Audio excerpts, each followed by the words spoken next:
할렐루야. 사랑하는 성도 여러분, 오늘 밤도 주님의 이름으로 문안합니다. 오늘 저녁에는 출애굽기 4장 10절에서 16절 말씀을 중심으로 해서 비교의식을 버리는 그리스도인, 그런 제목으로 하나님 말씀 잠시 나누겠습니다. 제가 먼저 본문을 봉독하겠습니다. 출애굽기 4장 10절에서 16절입니다. 모세가 여호와께 아뢰되, 오 주여, 나는 본래 말을 잘하지 못하는 자니이다. 주께서 주의 종에게 명령하신 후에도 역시 그러하니 나는 입이 뻣뻣하고 혀가 둔한 자니이다. 여호와께서 그에게 이르시되, 누가 사람의 입을 지었느냐? 누가 말 못하는 자나 못 듣는 자나 눈 밝은 자나 맹인이 되게 하였느냐? 나 여호와가 아니냐? 이제 가라. 내가 내 입과 함께 있어서 할 말을 가르치리라. 모세가 이르되, 오 주여, 보낼 만한 자를 보내소서. 여호와께서 모세를 향하여 노하여 이르시되, 레위 사람 내 형 아론이 있지 아니하냐? 그가 말 잘하는 것을 내가 아노라. 그가 너를 만나러 나오나니 그가 너를 볼 때에 그의 마음에 기쁨이 있을 것이나 너는 그에게 말하고 그의 입에 할 말을 주라. 내가 내 입과 그의 입에 함께 있어서 너희들이 행할 일을 가르치리라. 그가 너를 대신하여 백성에게 말할 것이니 그는 내 입을 대신할 것이요 너는 그에게 하나님같이 되리라. 아멘. 이런 재미난 얘기 하나가 있습니다. 어떤 목사님이 어느 날 대학부 학생들과 더불어 서로 상담도 하고 또 재미있는 얘기도 나누는 중에 그 여러 학생들이 이제 대학교에 진학을 하게 되었으니 얼마나 기쁘고 감사해요. 그리고 그 학생들이 이제 본교의 대학부로 다 올라왔단 말입니다. 그래서 지방대학교에 다니는 한 학생에게 이렇게 물었습니다. 야야, 대학교 들어가니까 참 행복하지? 좋지? 이렇게 물었습니다. 그랬더니 그 친구가 겹는 쩍어 하면서 말을 합니다. 아이고, 대학 다니면 뭐해요? 지방대학교인데요. 하고 이렇게 얘기를 하더래요. 그래서 목사님이 그러면 서울에 다니는 학생에게 물었습니다. 똑같은 질문을 했죠. 야, 서울에 있는 대학에 들어가니까 행복하지? 좋지? 이렇게 물었습니다. 그랬더니 서울에 있는 대학 다니면 뭐해요? S대도 아닌데요. 이렇게 대답을 하더라는 거예요. 그래서 목사님은 그 중에 S대를 다니는 아이를 지목하면서 물었습니다. 야, 너는 정말 S대에 들어갔으니까 얘들이 말하는 대로 정말 행복하고 좋지? 물었습니다. 그랬더니 그 친구가 그렇게 말하더래요. S대 다니면 못해요. 내보다 성적 좋은 사람이 있어서 장학금 다 받아가고 나는 장학금도 못 받는데요. 라고 대답을 하더랍니다. 참 이 얘기는 가만히 들어보면 우리에게 만족도 없고 만족도 없고, 그리고 우리는 늘 다른 사람과 비교해서 인생을 살아가기 때문에 내가 아무리 좋은 것 가지고 또 좋은 데를 다니고 있어도 그게 좋은 줄도 모르고 그 속에서 늘 불평하고 원망하면서 인생을 산다는, 그것을 비꼬는 이야기 아니겠습니까? 정말 우리는 우리의 삶에서 만족을 누리고 살아가는지, 아니면은 자꾸 무엇과 비교하면서 불행하고 스스로가 자꾸 고통 속으로 나를 집어넣고 있는 건 아닌지 돌아볼 필요성이 있습니다. 언제부턴가 우리의 얼굴에서 웃음이 사라지고 매사가 짜증나고 불만스럽고 내 인생은 요거밖에 되지 않는가 이런 생각도 들고, 그렇다면 여러분, 그것은 무엇 때문에 그런 일이 오느냐 하면 놀랍게도 우리 속에 가지고 있는 이 비교의식이라는 게 이게 작동하기 때문에 심각한 문제가 오는 겁니다. 가끔씩 말씀을 드리지 않습니까? 우리 집 식구만 있으면은 어느 집이든지 참 사랑스럽고 행복하고 더없이 좋습니다. 그런데 엄마가 옆집 아줌마하고 같이 만나가지고 한참 이야기를 하고 집에 들어오면은 화가 막 벅벅 나가지고 우리 집이 가장 불행한 집 같고 우리 애들이 가장 뒤떨어지는 애들 같고 우리 남편이 제일 돈을 못 벌어오는 남편 같고 막 이런 생각이 막 들어가게 되는 거예요. 그래 엄마가 불쾌하게 생각을 하고 불안해하고 불만족스럽게 여기면은 온 집이 막 시끄러워지고 갑자기 먹구름이 막 끼게 되는 것을 볼 수가 있습니다. 여러분 때문에 우리는 이 비교 의식을 잘못하게 되면 한꺼번에 그냥 우리 인생이 나락으로 떨어져 버리게 되고 그리고 고통의 한복판으로 밀쳐진다는 것을 기억을 해야 되겠습니다. 비교 의식을 하더라도 이 비교의 근거가 뭐냐, 뭐를 기준으로 비교하느냐에 따라서 또 인생이 달라지게 되기도 합니다. 그래서 여러 번 말씀을 드렸지만은 정말 인생을 감사하게 여기고 고맙게 여기면서 살고 싶은 사람들, 아니 어쩌면 한 번씩 내 의식을 깨우고 생각을 깨우고 싶은 분들은 여러분 병원에 중환자실 앞에 가서 30분이나 1시간 정도 이렇게 앉아 있어 보면 얼마나 감사하고 얼마나 기쁜지를 우리는 경험할 수가 있을 거예요. 때문에 우리는 너무 다른 것을, 이상한 것을 비교하려고 하는 그런 생각하지 않도록 해야 되겠습니다. 그 비교의식이 우리를 불행의 늪으로 인도한다는 것을 기억을 해야만 되겠습니다.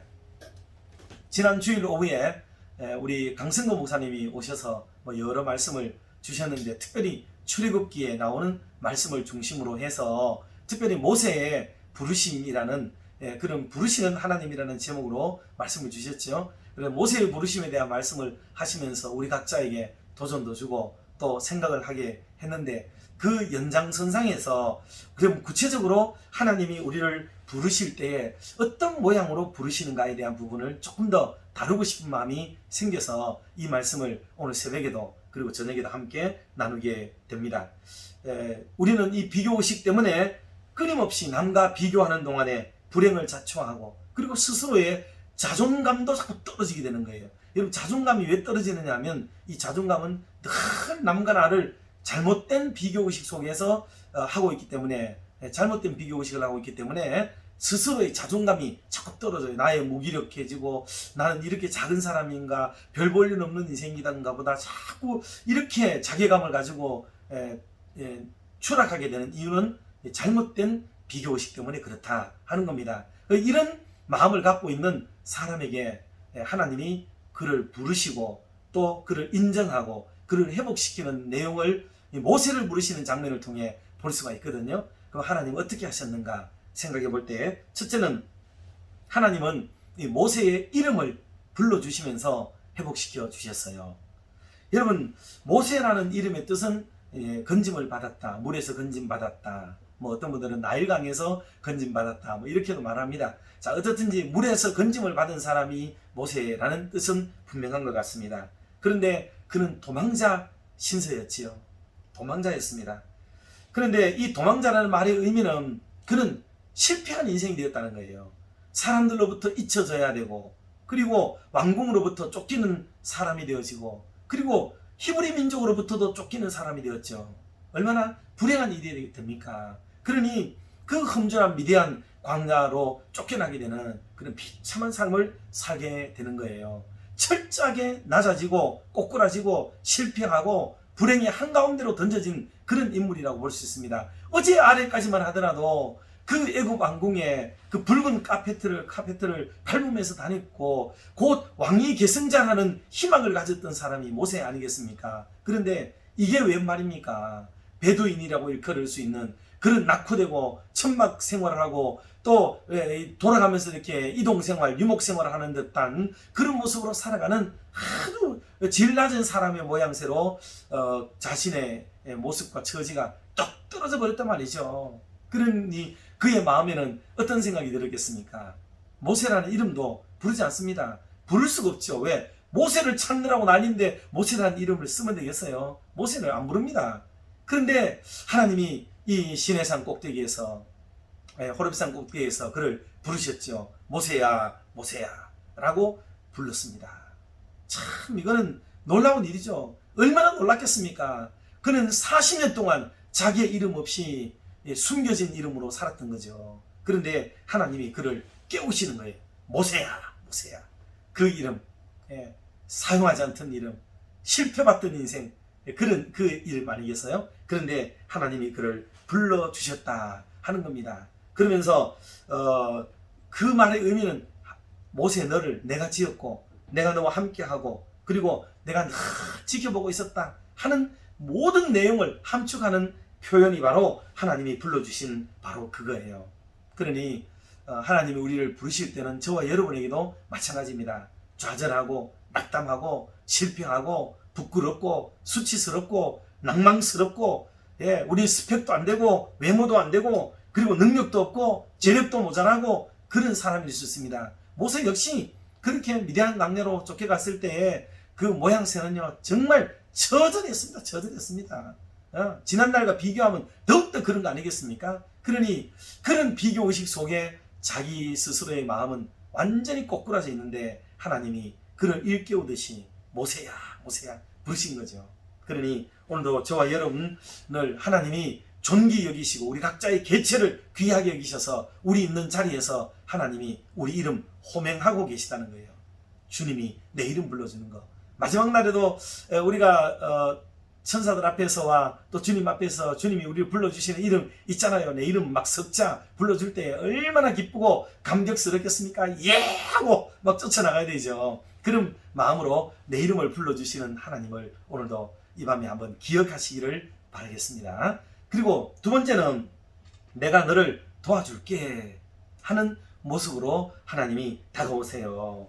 지금 모세는 옛날을 생각할 때에 정말 아프거든요.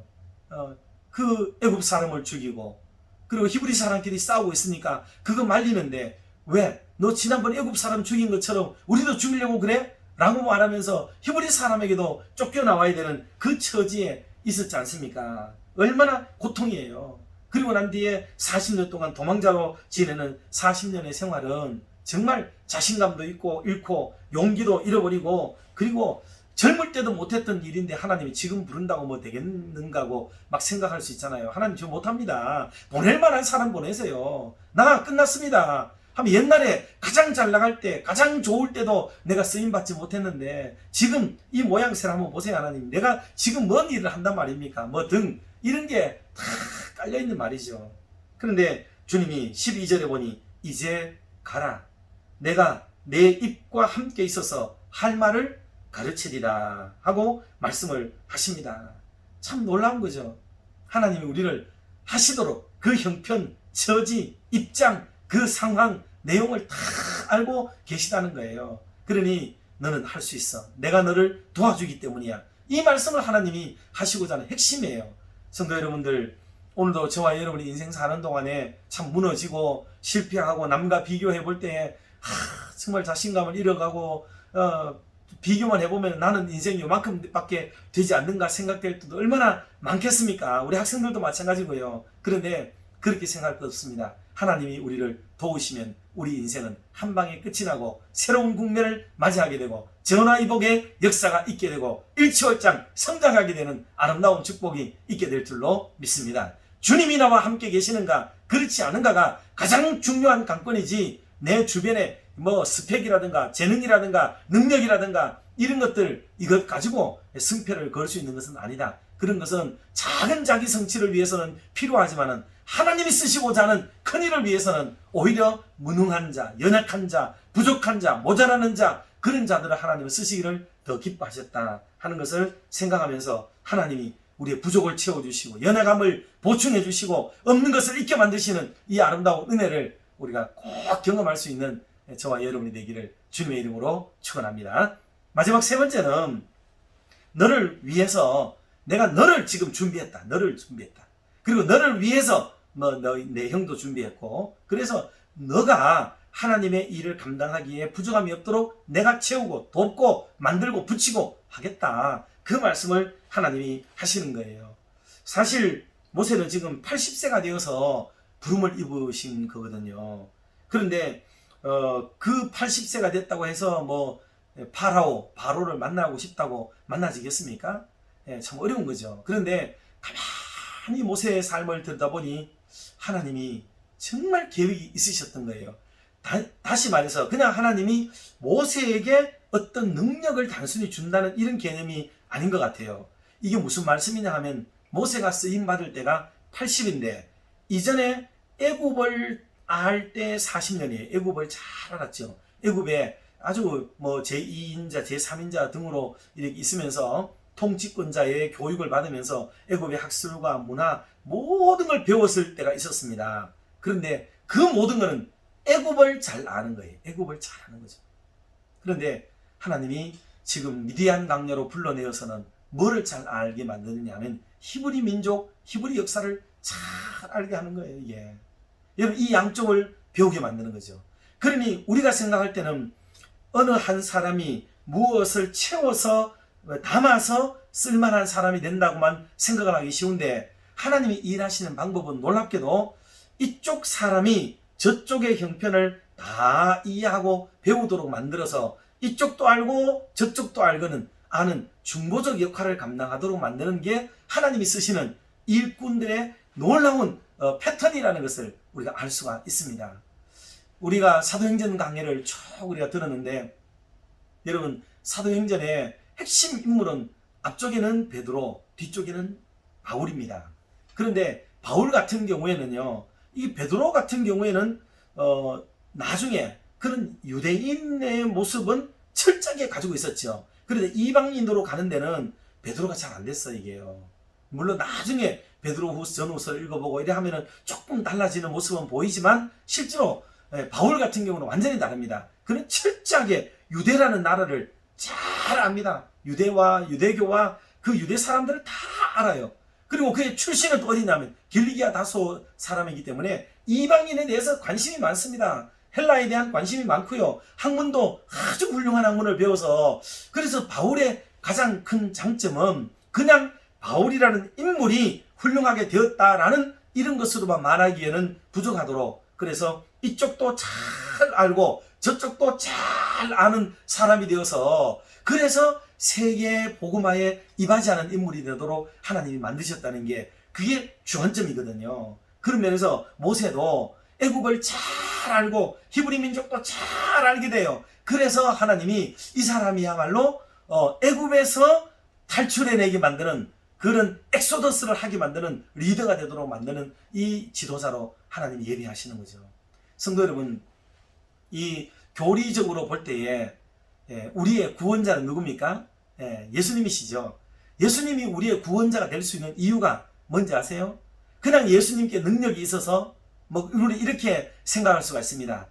틀린 말은 아니에요. 그러나 예수님이 우리에게 뭐로 오느냐 하면 중보자로 옵니다. 중보자. 중보자라는 말은 이쪽과 저쪽 사이를 연결하고 교량 역할을 하고 양쪽 딸을 섭렵하고 두 쪽을 다 만족시키는 사역을 할 때 우리는 바로 중보자라는 단어를 써요. 그러니 예수님은 하나님으로서만 인간을 구원하실 수도 있었지요. 하나님이 전능하신 하나님인데 인간 다 용서하고 그냥 구원해버리면 되죠. 그런데 왜 하나님 그런 방법을 취하시지 않으셨을까요? 왜 사람 몸을 입어서 꼭 사람이 되도록 하셨어야 될까요? 그거는 하나님이 된다, 구원의 하나님이 된다는 말의 의미는 하나님이 되어서 능력도 있으셔야 하고, 사람이 되셔서 사람의 깊은 것까지라도 통찰하고 인간의 연약한 부분이 뭔지를 다 알고 이해해야 진짜 구원자가 되는 거예요. 인간을 모르고 인간을 구원한다? 물론 하나님은 전지하시니까 알겠죠. 그러나 그렇게 아는 것은 지적인 알미고, 체득적으로 아는 것은 아하브라는 사랑의 동사를 쓰게 되었거든요. 그러므로 우리 예수님 오셔서 참신, 참사람, 이 두 가지가 다 충족이 되어야 진짜 구원자가 되는 것이죠. 그래서 예수님이 이런 중보를 감당하셨던 것을 우리가 보게 됩니다. 그러므로 오늘 우리 시대도 하나님 앞에 쓰임받기 위해서는요, 비교를 하되 이 두 가지를 놓고 어느 게 좋으냐 나쁘냐 이렇게 비교하는 게 아니에요. 우리는 이쪽도 섭렵하고 저쪽도 이해하고 이쪽도 충분히 알고 저쪽에 대해서도 관용하고, 여러분 이 마음, 두 마음을 다 가져야 된다고요. 그러니까 오늘 그리스도인들은 주로 어때요? 교회 안에 들어오면 우리는 막 교인이 되고 성도가 되고 거룩한 백성이 되고 왕같은 제사장으로는 살아요. 그런데 세상으로 가요?